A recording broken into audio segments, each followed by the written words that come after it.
খুনিদের সংগ্রাম, খুনিদের সংগ্রাম,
সঙ্গে কোথাও কোনো ঘটনা হয় তখন ওই তাদের যে ধর্ষক তার সঙ্গে যারা খারাপ কাজ করলো তাদেরকে আমার সরকার এসে ছাড়া দিয়ে দেবে না, আমার সরকার তাকে জামিন দেবে না।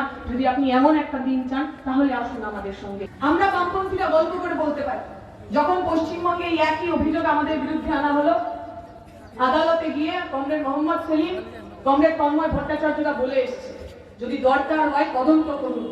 ভারতের কমিউনিস্ট পার্টি মার্ক্সবাদী বা ভারতের বামপন্থীরা কোনো সিবিআই, কোনো ইডি, কোনো বিজেপির বাপকে পর্যন্ত ভয় পায় না। যা করার করে নিন, কোথাও একটা আপনি বুকে হাত দিয়ে বলুন তো, যে স্বাধীনতার জন্য লাখ লাখ মানুষ যে জীবন দিয়েছে, যে স্বাধীনতার জন্য শহীদ হলেন শহীদ খুদিরা, সেই স্বাধীনতা কি এইরকম ছিল? আমরা বলছি আমাদের এই স্বাধীনতাকে, এই দেশের যে সার্বভৌমত্বকে তাকে বাঁচিয়ে তুলতে হবে, বিজেপিকে হটাতে হবে। বিজেপি যে স্বাধীনতার কথা বলে সেই স্বাধীনতা খালি ধর্ষকদের জন্য স্বাধীনতা, সেই স্বাধীনতা খালি দঙ্গাবাজদের জন্য স্বাধীনতা, সেই স্বাধীনতায় আমার আর আপনার নাম লেখা নেই। আমরা বলছি গণতন্ত্রের কথা। গণতান্ত্রিক দেশে শুধুমাত্র নির্বাচনী গণতন্ত্রের শেষ কথা নয়।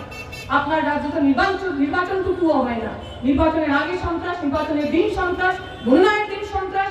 প্রতিদিন প্রতিনিয়ত মানুষের যে কথা বলার অধিকার, সিদ্ধান্ত নেওয়ার অধিকার, ভোট দেওয়ার অধিকার, সেটাকে তারা কেড়ে নেওয়ার চেষ্টা করে। আমরা বলি এমন গণতন্ত্র আমাদের চাই না।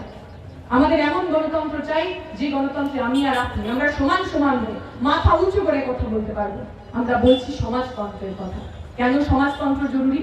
কারণ যে নয়া শিক্ষানীতির বিরুদ্ধে আমাদের লড়াই, যে সরকারের বিরুদ্ধে আমাদের লড়াই, যে নয়া উদারনীতির বিরুদ্ধে লড়াই, তারা তো সবটা বেঁচে দিতে চায়। সবটা বাজারে থাকে। শিক্ষা ওই বাজারের মুরগি মাছ মাংসের মতো হবে। যার পকেটে বেশি টাকা সে ভালো শিক্ষা, যার পকেটে কম টাকা, আমার পরিবার আপনার পরিবার, আমাদের জন্য শিক্ষা থাকবে না। নয়া শিক্ষানীতির মতো শ্রমকোড তারা যে লাগু করতে চাইছে, সেই শ্রমকোডে এতদিন ধরে আপনার পাওয়া যে সমস্ত অধিকার, অবশ্য তুলনা আছে। পশ্চিমবঙ্গের শিক্ষামন্ত্রী ছিলেন পার্থ চট্টোপাধ্যায়, কিছুদিন আগে জেলে গেছেন। কেন জেলে গেছেন? কারণ ওনার বাড়ি থেকে এবং ওনার এক বান্ধবীর বাড়ি থেকে কোটি কোটি টাকা পাওয়া গেছে। 30 কোটি, 40 কোটি, 50 কোটি। আমরা পশ্চিমবঙ্গের ছাত্র যুবরা বলছি, আমরা তৃণমূলকে বলছি ধন্যবাদ জানাচ্ছি। আগে আমাদের যদি কেউ জিজ্ঞেস করতো যে একসাথে তুই কখনো 50 কোটি টাকা দেখেছিস, আমরা বলতাম না। আজকে ওনাদের দৌলতে, ওনাদের সৌজন্যে 50 কোটি টাকা কিভাবে একসাথে দেখতে হয় সেইটুকুনি আমরা দেখতে পেয়েছি। এমন এক শিক্ষামন্ত্রী, যে শিক্ষামন্ত্রী শিক্ষকদের চাকরি বেঁচে জেলে গেছে, আর এই এক আপনাদের শিক্ষামন্ত্রী, সে দেখি নিজের ওই হাত ধরে নাচে, মানে তো ভাবা যায় না। তারপরে দেখলাম আরেকটা ভিডিও, তাতে আজাদি কা অমৃত মহোৎসব পালন করছে বিজেপির লোকজন, সেখানে দেশাত্মবোধক গান হচ্ছে, সেই গানের মাঝে হঠাৎ করে হাউ করেও চিল্লানি দিচ্ছে। এইরকম শিক্ষামন্ত্রী যে কোনো রাজ্যের হতে পারে এ তো কল্পনার বাইরে। এই যদি শিক্ষামন্ত্রী হয়, আপনার বাড়ির ছেলেটা মেয়েটা কি শিখবে? একটু আগে এখানে গান হচ্ছিল, যৌবন তুমি আগুন হও। আমাকে কমরেডরা বলছিলেন ওই যৌবন তুমি আগুন হও, ওই গানটা যিনি লিখেছেন তিনি ত্রিপুরার প্রাক্তন শিক্ষামন্ত্রী, নাম অনিল সরকার। আপনি পক্ষ নিন, আপনি ওই রতনলালদের সঙ্গে থাকবেন নাকি এই কমরেড অনিল সরকারদের সঙ্গে থাকবেন? আপনাকে পক্ষ নিতে হবে, আপনাকে পক্ষ নিতে হবে। আপনার বাড়ির ছেলেটা মেয়েটা আগামী দিনে স্কুলে গিয়ে দেশাত্মবোধক গানের মাঝখানে হাউ চিল্লানি শিখবে, নাকি কিভাবে লিখতে হয়, যৌবন কিভাবে আগুন হতে হয় সেইটা শিখবে? আপনাকে পক্ষ নিতে হবে, আপনাকে পক্ষ নিতে হবে। আজকে সারা দেশ জুড়ে আমরা দেখছি বিজেপি নিজের সিবিআই, নিজের ইডি একে বিভিন্ন বিরোধী দলের বিরুদ্ধে লাগিয়ে দিচ্ছে, লেলিয়ে দিচ্ছে।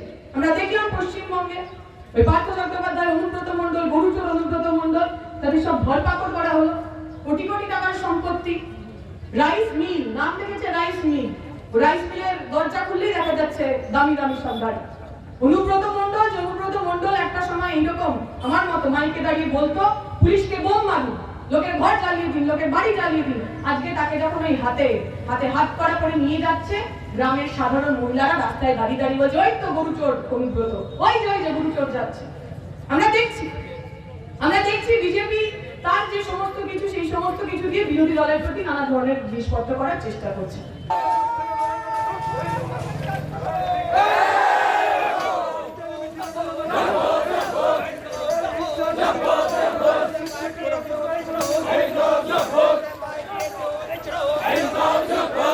চিকন করতে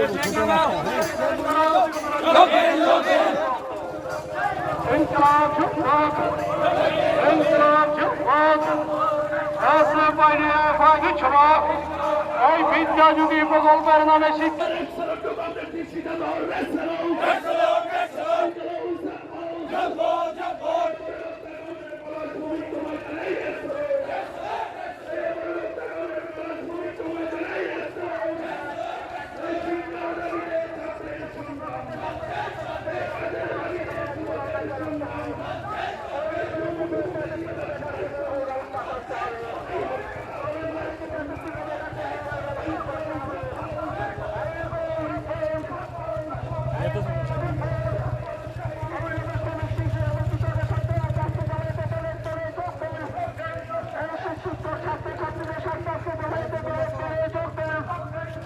ছাত্রছাত্রীদের শিশু করার জন্য জামায়াতে